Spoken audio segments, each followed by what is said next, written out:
with the exception of Jeff. And your name is? I'm Lisa. Lisa? I'm Arden. I'm the Arden. Arden, yes. Yeah, I'm the chair of the board of GTEC. Oh, fantastic. I just wanted to mention a little bit about what we're up to and what we're hoping to achieve in the longer term. GTEC, Green Technology Education Center's mission is to inform, support, and activate communities in responding to the climate crisis. And our research suggests that unless and until communities become active, the progress in responding politically will be very slow. It will only be when communities on a much larger and more intense scale begin to become active that the political will will shift, and there'll be a lot more responses in terms of needed legislation and regulation. So that's the role that we would like to play, is activating, supporting, informing communities. Clearly, we all probably know the situation's fairly dire. We're looking at a closing window now of about 11 years to keep it below 1.5 degrees increase, after which we're looking at a lot of pretty unpredictable consequences. So, and what interests me is how my view as we've gone along has started to shift, even in relation to today's workshop.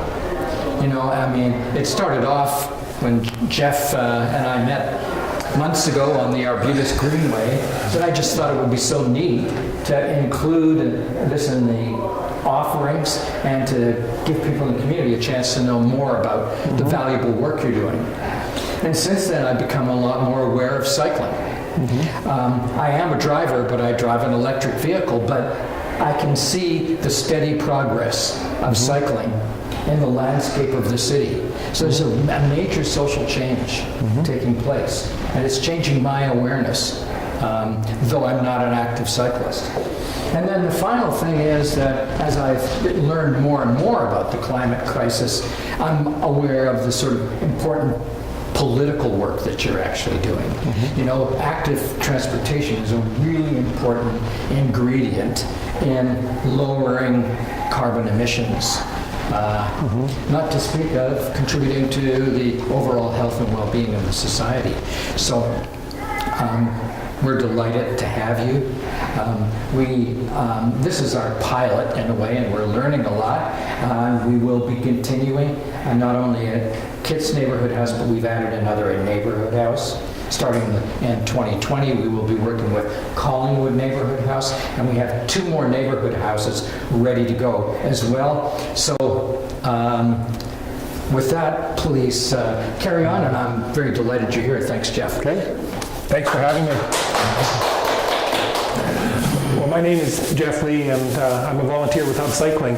So we're going to talk today a little bit about what HUB is doing and a little bit about what HUB is aiming for in changing what's going on in our community. HUB is, title of the presentation, this is an overview presentation. It's about cycling education, about action or advocacy, and about events that we put on, and all things that HUB is doing to try and change cycling and the adoption of cycling in Vancouver. Our mission at HUB is to get more people cycling more often, and that's really boiled down to what we're all about. We work to get more people cycling because we believe that cycling creates happier, healthier communities. Our vision is about cycling being a popular transportation option, and what the cycling that we're promoting isn't just recreational cycling or isn't just sports cycling. It's really more utility or transportation cycling, and using cycling as a way to get around as an alternative to other modes of transportation.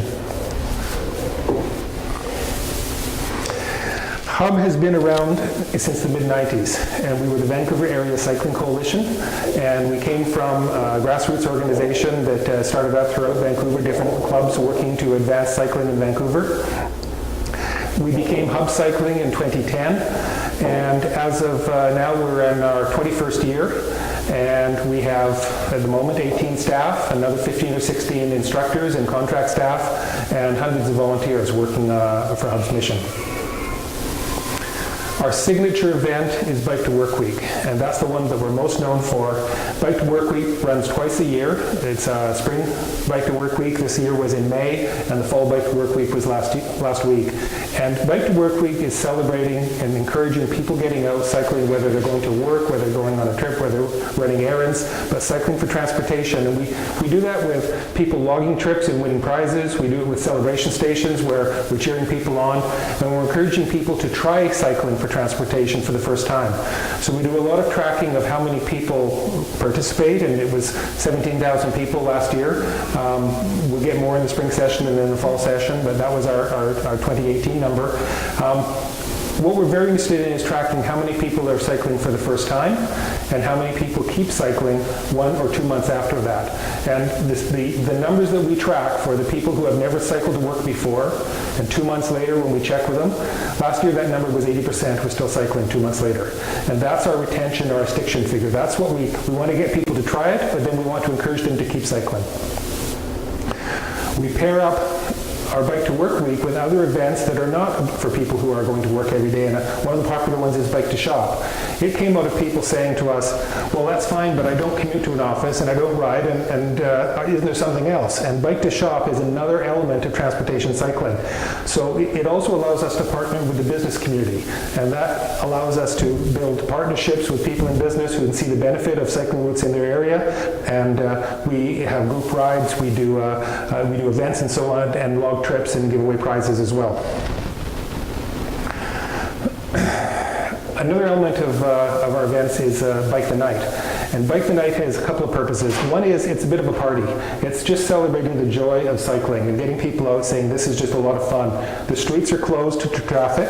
It's supported by the city with these closed streets. A lot of traffic marshalling, if you see the picture at the top right.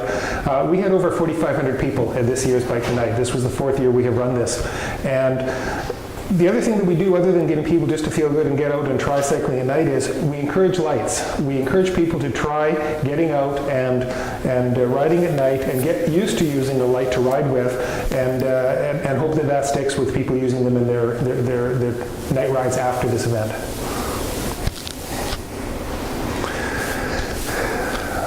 One of the things we want to do is celebrate our successes, and we do that every year at our Bike Awards. We put on events with the business community, with developers, real estate developers, with municipalities, and what we're doing is we're giving prizes and a recognition to those who have made a difference, whether it's building a new bikeway, whether it is improving an old bikeway, whether it is a real estate development that has particularly good cycling access into trip facilities, whether it is a business improvement association that has gained new business through a partnership. And it's telling that the business community was not always supportive of bike lanes in the neighborhood. If we go back to the era of 2010 and 2012 and the Dunsmuir bike lane and the Hornby bike lane, much of the opposition came from concern that the bike lanes would impact the availability of parking and would impact the revenue for the businesses along the route. We've seen a complete 180-degree shift there. And the Downtown Vancouver Business Association has very clearly, very proudly pointed out themselves, have gone from being very concerned about bike lanes to being our biggest supporter. And this gentleman here is Charles Gauthier, is the president of the Downtown Vancouver Business Association. Not only are they one of our biggest sponsors, but he MCs the Bike Awards every year now. And that is the business community shifting from seeing bikes and bike lanes as a necessary evil or a bit of a nuisance or a challenge to something to be encouraged. Bike to School Week reaches a younger demographic. Some interesting numbers there. This was from our May event. We had 122 schools participate in Metro Vancouver. We had 8,600 riders participate. They logged 28,000 bike trips and 14,000 other active trips, whether on scooters or skateboards or walking. One of these schools told us that they had 10 times the number of bikes at their school than they had the week prior, and they noticed the reduction in vehicle traffic with parents doing drop-off. They said it was quite stark and quite a contrast. So that's the kind of thing we want to try and do, is show people the possibility, encourage them to try it, and then work to make it easier for them by improving the routes and doing other things to make it safe and comfortable for them to do that all year. We pair up our Bike to School event with a series of programs that we do with school kids. So the top left, we have our Learn to Ride program. This is grades 3 to 6. Excuse me. It's teaching kids about urban cycling and learning road rules. Ride the Road. This is dealing with kids in grades 6 to 8. It's talking about being out on the road, planning routes, bike maintenance and road safety, and group rides. When we do our events at schools, we make sure that there's a chance for all kids to participate. So we have a fleet of adapted bikes, so kids that are not able to have balance issues or are not able to ride a two-wheeler have bikes that they can participate with, and we take those all. There's no kid being left behind. A lot of this is just designed just to tie together with Bike to School Week and make a whole program where you're working on events to celebrate it, you're doing the training so they have the opportunity, you're giving them a night ride like Bike the Night so they can come out and celebrate it with the family. And this all leads to making sure that we have safe routes for them to ride on as well, which I'll come to. The education goes beyond the youth with our Learn to Ride program for adults. We have Ride the Road courses, which are group courses with on-road and classroom instruction. Advance Your Ride is for people who want to take an advanced 2-day course in bike skills. This is not sport riding, this is getting around town, safer riding. We do family courses, and this is designed for parents and children to be learned together in a family activity. We do newcomer programs in partnership with the Immigrant Services Society to welcome new Canadians who may not be familiar with our cycling infrastructure and how to get around. And we partner up new Canadians with sponsor riders who meet with them once every week and go for a bike ride through the summer to give them a chance to get out and try it and get more comfortable.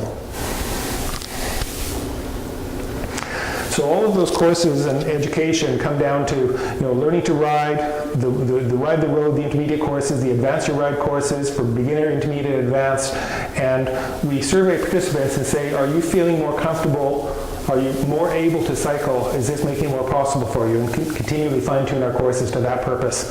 As I say, these are not race courses or sports training. This is how to cycle for transportation, how to be safe, how to be comfortable, how to use the infrastructure that the city's building.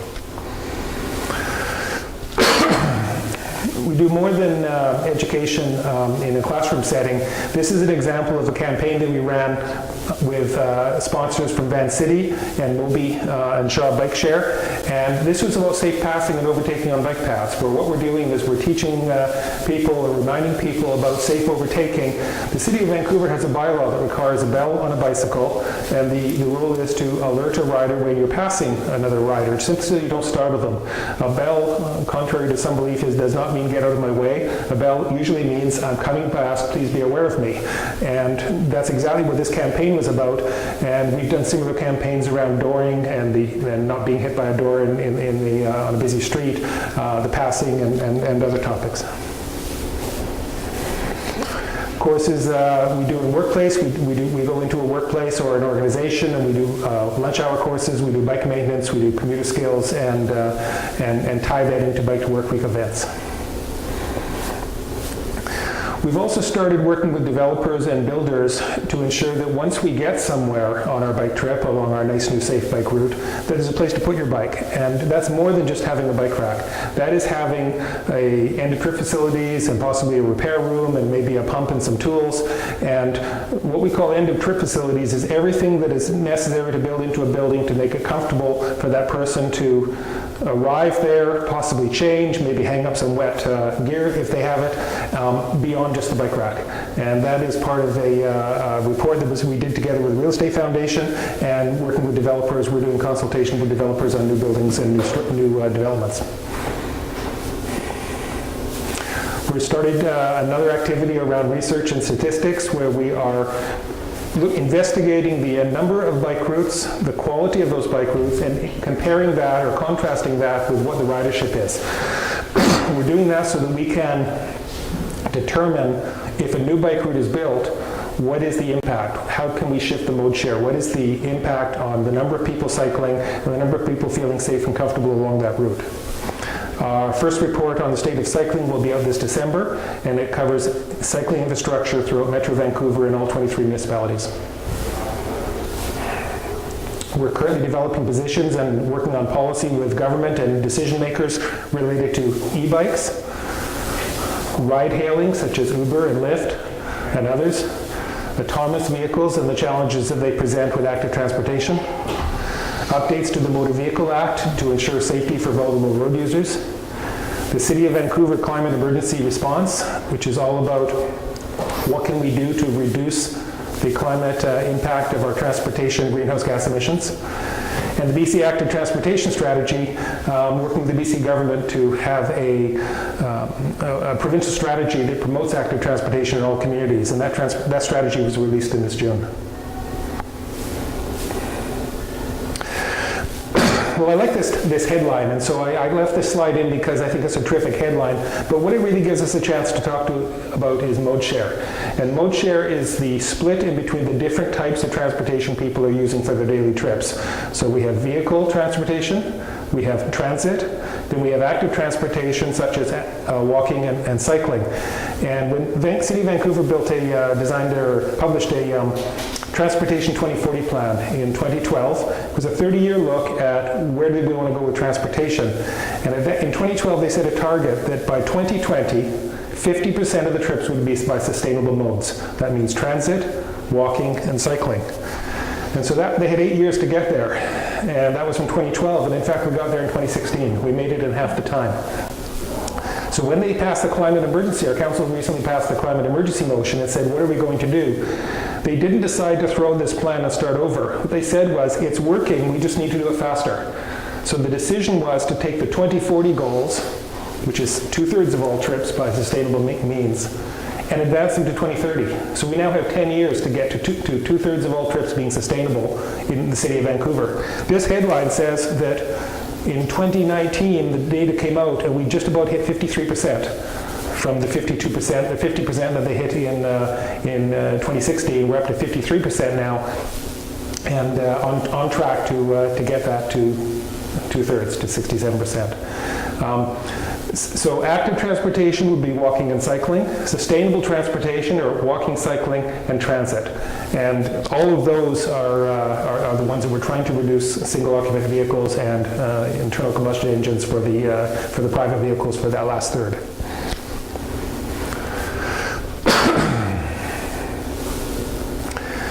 So we've talked about some education, we've talked about some events and some programs and ways of getting people out cycling, but the number one reason that people don't cycle more when we talk to them, and from the research, is because they don't feel safe and comfortable doing so. And so the biggest change we can make is to provide infrastructure that makes people feel safe and comfortable when they cycle. So what this slide has is a representation of the gray lines being existing bike routes and the gaps being challenges, opportunities, places that we need to do some improvement to complete the network. A disconnected network doesn't help people get anywhere. It may work for recreational rides, but it doesn't work when you're actually trying to get somewhere. And if you look at the map without the red lines on it as this scrolls through, you'll see that there's lots of gaps in the network where you end up back on a busier street or on something that's less than ideal if you are trying to get from a particular place to somewhere else. Our campaign is called #UngapTheMap, and what we're really doing is trying to fix those gaps and bring it back down to where can we identify routes, streets, paths that are disconnected where we need to connect them to help shift that mode share, to help get us to that 2/3 mode share. I'm not going to run the video, but this is an example of a video, and we haven't got it set up here tonight, but this is on our website, and it's an example of a video that was made as part of the promotion for this, where a family gets to the end of a bike route and cannot continue on because they don't have a safe, comfortable route to continue on. And it's part of our fundraising campaign for Ungap the Map. We have a very active social media feed, and all of this is on the website at bikehub.ca. The work on identifying those gaps and how we can improve them falls to our volunteer committees at Hub. And those volunteer committees are located in, there's 10 committees located throughout the Metro Vancouver, and my role is here with the Vancouver UBC committee, but we have a North Shore committee covering West Van, North Van City, and North Van District, the Tri-Cities covering Port Moody, Coquitlam, and Port Coquitlam, and so on throughout Metro. We also have a regional committee that ties together all of the things in the larger routes and the connections across bridges and so on. And these are all volunteer committees in the community who are working to identify places where we need to improve that infrastructure to help us meet those mode share targets. In the Vancouver committee, we have 220 on our mailing list. We get about 30 people out at our monthly meetings, and we're looking at infrastructure in Vancouver City, working with the City Council and staff, working with Parks Board, working with the Ministry of Transportation, and working with TransLink. We maintain a list of the priority gaps that we're working on, and we develop policy positions on those major gaps to be shared with decision makers. Some of our current initiatives include the Arbutus Greenway, the Granville Connector, which is an active transportation route from downtown across the Granville Bridge. Cycling in parks, working with the Vancouver Park Board to provide improved facilities throughout all parks. Assessment rides and position papers on any of the key gaps or projects that the city brings up. Working on Northeast Falls Creek, which will deal with all of the new street network once the viaducts come down in the area in between the stadiums and Quebec on the north side of Falls Creek. 10th Avenue improvements, we're at Kit's Neighbourhood House tonight, and in this neighborhood we are working on improvements right along 10th Avenue from Trafalgar to Victoria. Excuse me, and that includes improvements right here near the Arbutus Greenway. And we're doing some work as well, just for a bit of a change of pace, on urban freight issues, and that is about trying to encourage the use of electric trikes or cargo bikes for last kilometer or last mile delivery for commercial freight delivery. And it's an interesting group that started up, initiative that started up within our team, so I just wanted to give a little bit of a flavor of what they're working on. Those are some urban freight examples from around the world, and those are all electric cargo bikes. And there's some big names there.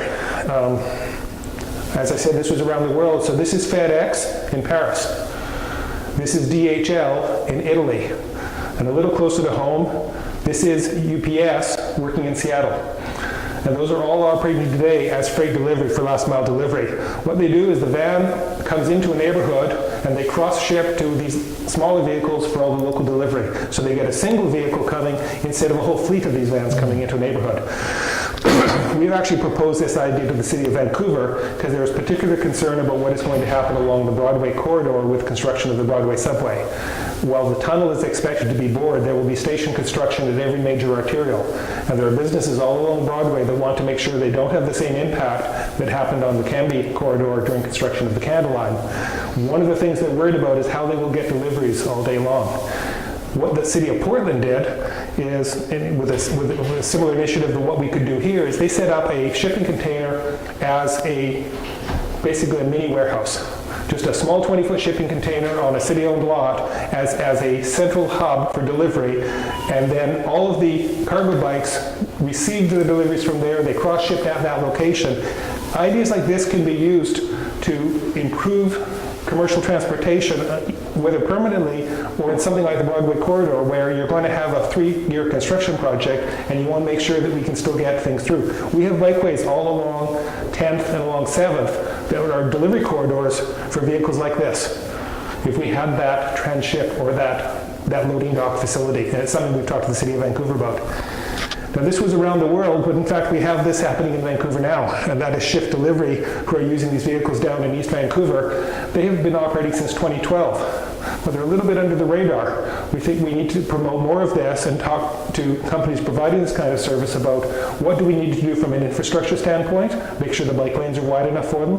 What do we need to do from a permitting standpoint, working with the city? What do we need to do from a policy standpoint to allow them to do more of this type of delivery and less of the vans that look a little bit more like this that are currently delivering all of our packages from online services like Amazon and so on. And it doesn't matter whether it's food delivery, whether it's package delivery and so on. There's all sorts of opportunity beyond simply individuals on the bike.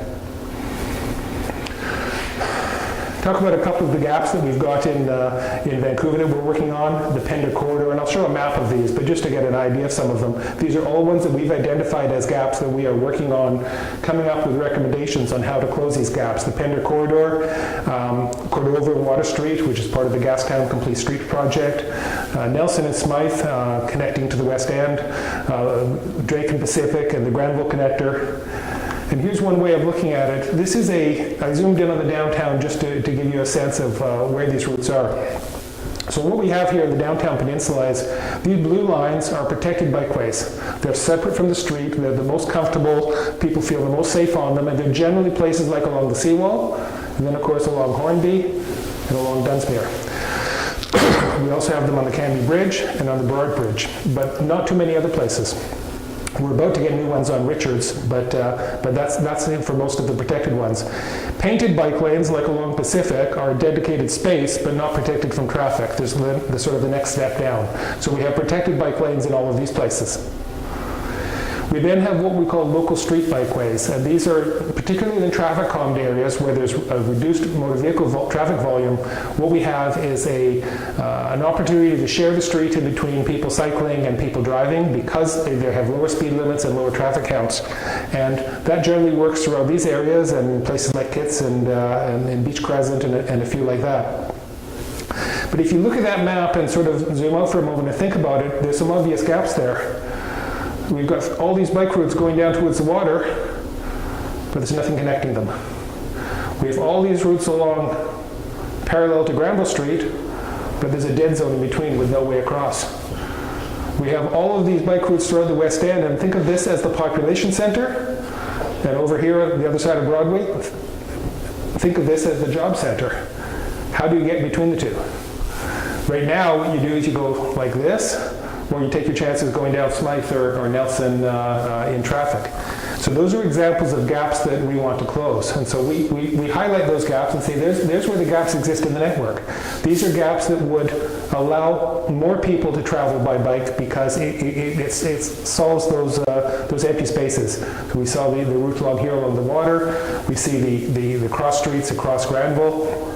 We see the Granville Bridge and the opportunity to connect here. These gaps are what is represented in our hashtag #UngapTheMap campaign. These are the opportunities to fix things, essentially. We work with the City of Vancouver, and the City of Vancouver has a 5-year rolling plan on bike and road construction, and these are all of the projects that they've identified that are in the current capital plan within a 5-year window. So all of these purple lines are projects that are either new bike routes, like the dark lines, or upgrades like the dashed lines. And all of those are coming over the next cycle of capital improvements, which runs from 2018 to 2022. And we work with the city to get projects onto this list, and then they get allocated and hopefully get built within that time window. So there's a quick overview of what we're doing at HUB. It's the events, it's the education, it's the celebrations, it's the advocacy for safer routes to allow people to feel safe and comfortable when riding on city streets, and all of it is designed around that central mission, getting more people cycling more often. So with that, I'd like to open it up to a few questions and say, well, there's giving you a quick overview of what we're doing. What can we do to help you get cycling more often? Okay? Brilliant. This is where we ask questions.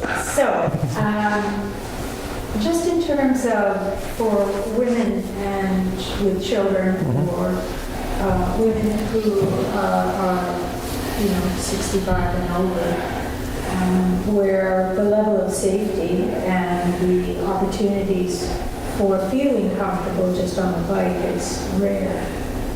And I'm wondering what your thoughts are about that. Well, I think it's a demographic. I don't know that it's specifically women. I think there's a lot of people who don't feel, maybe they're elderly and aren't quite as sure of their balance and so on. They might be intimidated by traffic. They say, listen, it makes sense to me, it's healthy, I get all that, but I just don't feel safe and comfortable doing it. And the best thing we can do there is provide safer routes.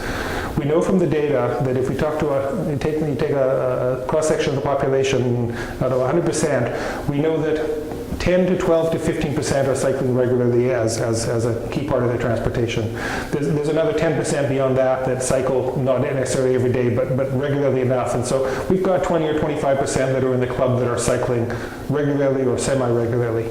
We have if that's the first 25%, we've got 25% at the top end who the other end of the scale, who say, no way, no how. I'm a tradesperson carrying my tools, I have an elderly mother that I have to take in my car, whatever the reason may be, they say, I am not a candidate to cycle, don't talk to me. That's okay. We have 50% in the middle who say, well, I'm interested, but here's what I'm concerned about.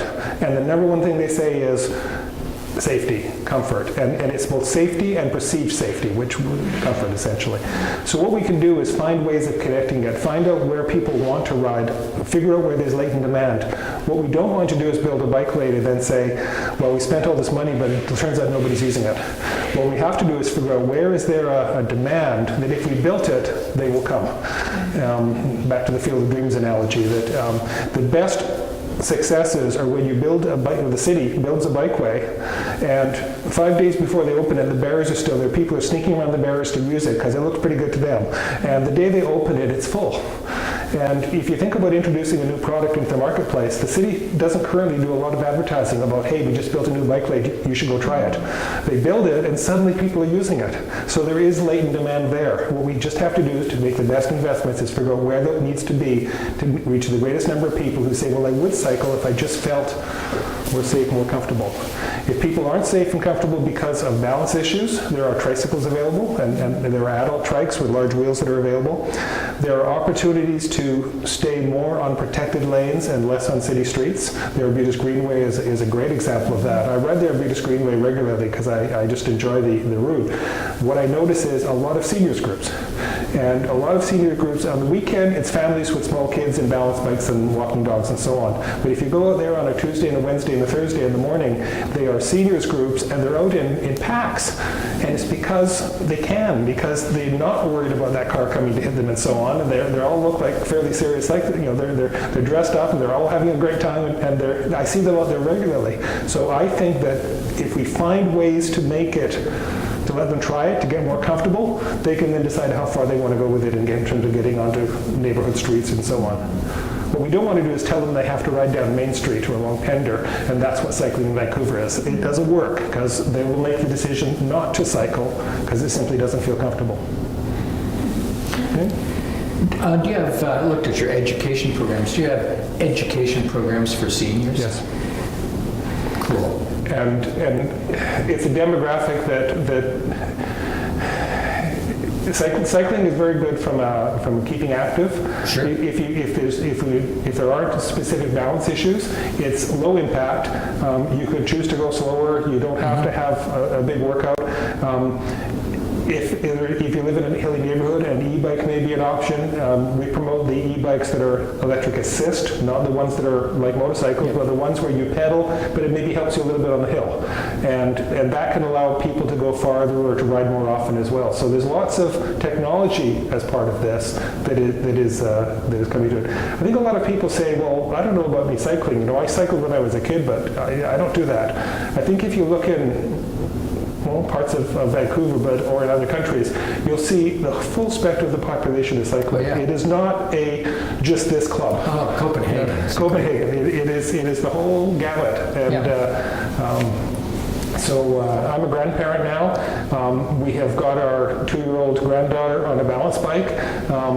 Newborns cannot ride in a car seat until they're a year, or a bike carrier until they're a year old. But once they're a year old and then up to 2 years, I think you go from sort of that age up through, well, certainly older than myself, and I think it's a great activity because it keeps people active, keeps people moving. And we've got a couple of people here who cycle very regularly who have chosen just that's what they can do, right?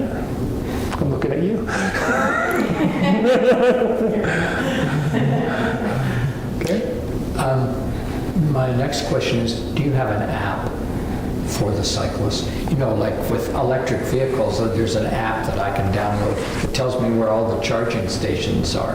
Is there an app for cyclists that shows you where the routes of different levels of safety are? There has not been up until this point. If you have Google Maps, and many smartphones will have you can go into Google Maps, there is an option when you do directions to say, how are you traveling? Oh, yeah. And so on Google Maps, you can simply select cycling, and it will say, well, I was going to tell you to go down this street, but now that I know you're cycling, you should probably go this way. And if you turn it to walking, it will change again. So certainly Google Maps tells you where there are cycling routes. What it doesn't tell you is whether they feel safe and comfortable Yeah. given your... It doesn't give you the It doesn't levels. give you a grade of that. So Yeah. that has never actually been done before because the data simply didn't exist. Yeah. There's lots of apps that are out there, but they can only use the data that the cities provide. So our research project has set out to categorize all the cycling infrastructure in Greater Vancouver. And we worked with 23 municipalities, and we came up with a single definition for 6 kinds of cycling infrastructure that has now been agreed by all those municipalities. So that's a huge step forward. The next thing that we did, working with the municipalities and with TransLink, is we assessed the comfort of those. And this is using studies based on if it's a path, how wide does it need to be? If it's next to a roadway, how many cars are going along that roadway, and how fast are they going, and what's the separation off there? If it's a multi-use path, are you sharing with pedestrians? Is there a center line? Are you mixing up, or do you have your own space? All of those questions came in to a categorization of not only the types of routes, but then the quality. So when we published that report this December, every cycling route within Vancouver will then have that, instead of saying, well, I'm going to go on this route because it's a local street or this one is separated, Yeah. I'm going to go on this one because it's safe and comfortable. And I don't really care if it's separated or not, I just feel Yeah. if it feels safe. Yeah. That data will be available to developers.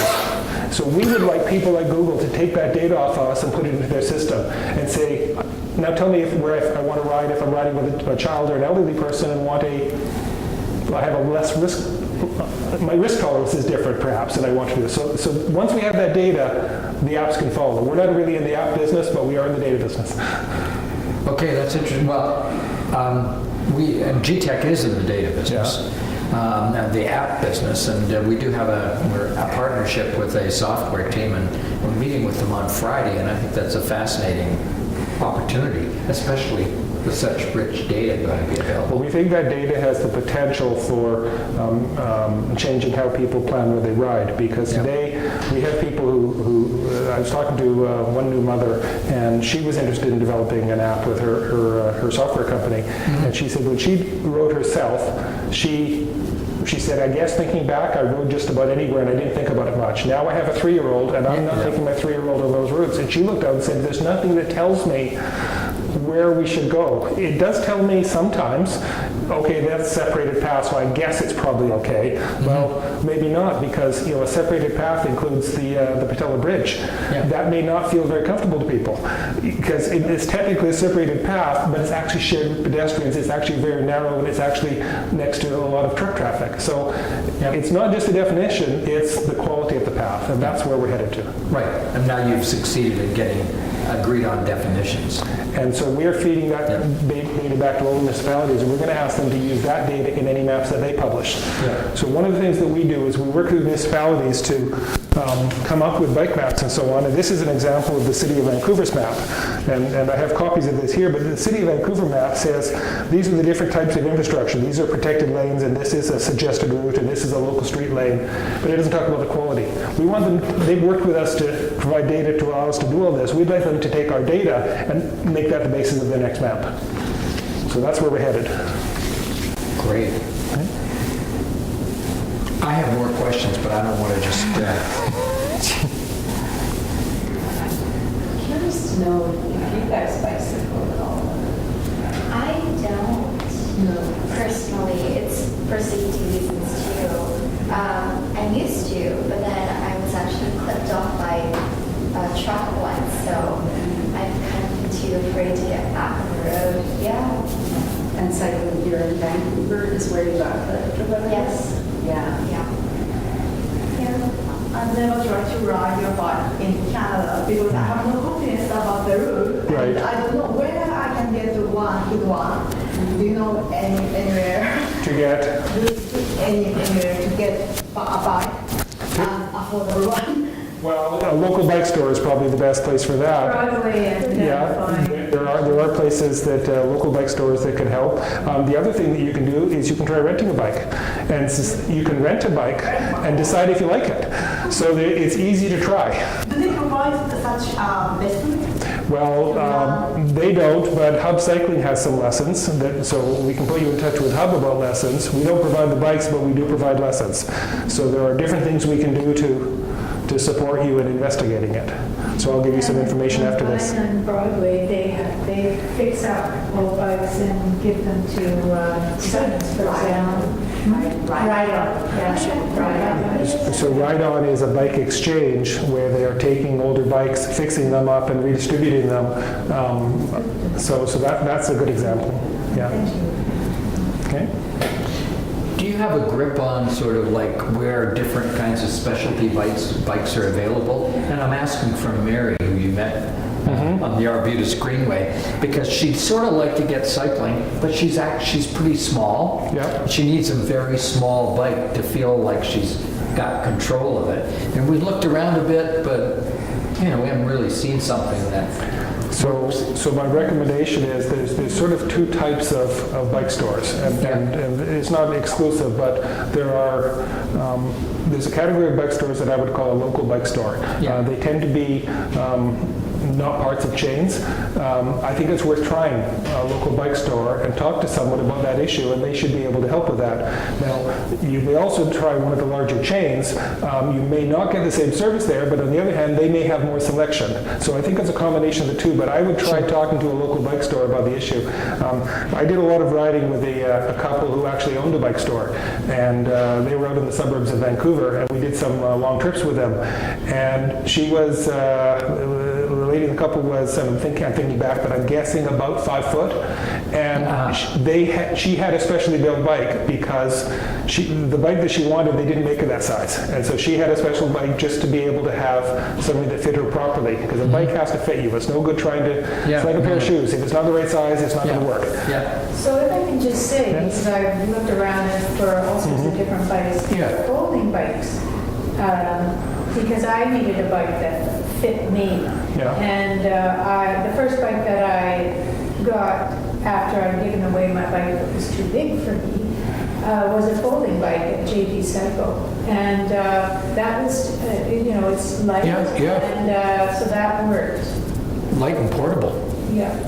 So Cool. it folds up and solves the problem of do you have a bike locker or a bike room to store it in? Yeah. For some people, it's easier to store. It is a little heavy in the middle, I have to say, but they are smaller, is really what I'm trying to say. I think I've seen them in a And catalog or something. Step-throughs also, Yeah. so you're not having Right. to swing your leg over. Yeah. Okay. This is a more organizational question. I'm quite amazed and grateful to learn about how effective you've been as an organization and how politically effective you've been. And what I mean by that is you clearly formed relationships with local government, you've formed relationship with business and corporations. What do you attribute that to? Hub Cycling, when it was the Vancouver Cycling Coalition, came from a grassroots type organization. I try to remember it. I remember hordes of and hippies around on the bridge, 2010, sort of deal. There was critical mass. that's a different group called Critical Mass, who said the way we will get attention is to block traffic. Yeah. And Hub has never been associated with Critical Mass. It's a different approach to the same end. But around 2010, Hub decided to change the model of the organization. Yeah. And I give a lot of credit to the people who went back to that time. One of the things that they did is we need to be able to be sustainable. We need to fund ourselves. Yeah. And you can't exist around kitchen tables and with scrapping around for $100 grants forever. You don't have any stability. So Hub decided to get into the business of providing these services, such as the education, the new immigrant services, the Bike to Work Week, and that funds the rest of the organization to get us going. So we're a registered nonprofit, we're a charitable organization, but we have built up a catalog of services that allows us a core staff. Now, once you have that core staff and there's a place to go to and there's a website and there's letterhead and all the things like that, then when you can take a small number of people and organize the volunteers. Because we could not afford to do advocacy, and nor do we want to do our advocacy with paid staff. But what we do have is a core organization with a couple of staff who then allow us to leverage that into a broader group. So Hub was in the process of, I would say, professionalizing the organization through 2010, 2012. 2012. I personally joined around 2012, and when Sure. I came into Hub, I had retired as an executive from a very large business, and I was interested in what Hub was doing, but Yeah. I wasn't quite sure how I fit in, because I thought, well, what do I know about cycling infrastructure? Yeah. And I'm an engineer from a business background, and what I learned is that the things I had learned in marketing applied to nonprofits. The things I had learned in sales about building relationships with customers applied to building relationships with, I just have a different Yeah. product now. We're selling the ideas of building infrastructure instead of whatever product the business had. So we've done that with a lot of people, where we brought people in and figured out how to use their skills in a much more organized way. But the things that make a business successful also make a nonprofit successful. Organization, having a strategic plan, having sufficient funding to make sure you have some stability, having Funding core staff. funding core staff, having principles and operating principles and value statements that say this is how we will operate. So, for example, one of Hub's guiding principles is that we will respect all transportation stakeholders. That means that we reject the concept that there's something called the war in a car. We don't buy that. We're not in a war in a car. What we are is saying we don't even want everyone to cycle, but we think everyone should have the opportunity to cycle. And so when we advocate for bike lane, it's not okay for us to say, just take out the car lane so we don't care about it, the cars don't need to drive here. And some will advocate that way, and we will tend not to. But what it means is we walk a line where we want to be able to have that level of professionalism so that we can have credibility in front of decision makers and show them that we're working with them. Just a technical issue. Okay, so you provide services for which you charge. We do. Yeah. So Bike to Work Week is funded by sponsors. Oh, okay. So I'm just trying to, Yeah. GTEC is a charity, Right. a nonprofit, a charity, so there's some parameters there that you've clearly figured out and we're learning about. So what we have figured out how to do is, for example, we want to promote cycling on Bike to Work Week. We had 85 celebration stations on the Spring Bike to Work Week. 45 of them were run by Hub. The rest, we set the standards for what type of station there'd be, but they were run by community organizations. For the 45 that we did, we had sponsors who paid us to put on those stations. That is part of keeping our organization going. Sure. It could be a city, it could be a business, it could be an organizational group who, and it's not expensive because every celebration station that had 6 people had 2 contract staff people and 4 volunteers at it. So it's not like we had a big staff cost, but you have to buy the tents and have the literature. But you do have permanent staff. We have some permanent staff to give us that core 18. 18. Yeah. That makes a lot of sense. So that's a fairly substantial budget. That has doubled the staff have doubled in the last 6 years. Okay. So 5 years back, we were around 8 staff. Sure. And that growth has happened with our growth throughout Metro Vancouver and new things like our research program. We brought 3 people on to do the research. We did some work for the Real Estate Foundation on end-of-trip facilities. We did some work for different school boards on providing school education. So there's a lot there that it's identifying what can we do cost effectively to put these things on. Can you introduce me to your ED? Yes. I'd like to have lunch with them. Yeah. I think there's a lot to learn. See, I'm not of the environmental world historically. This is my 5th career, so I'm learning about this world. And one of the things I'm seeing over and over again is just the struggle you identified with many of the environmental organizations that we're now partnering with. They're living from grant to grant. Which precludes core staff or stable core staff. It precludes strategic planning.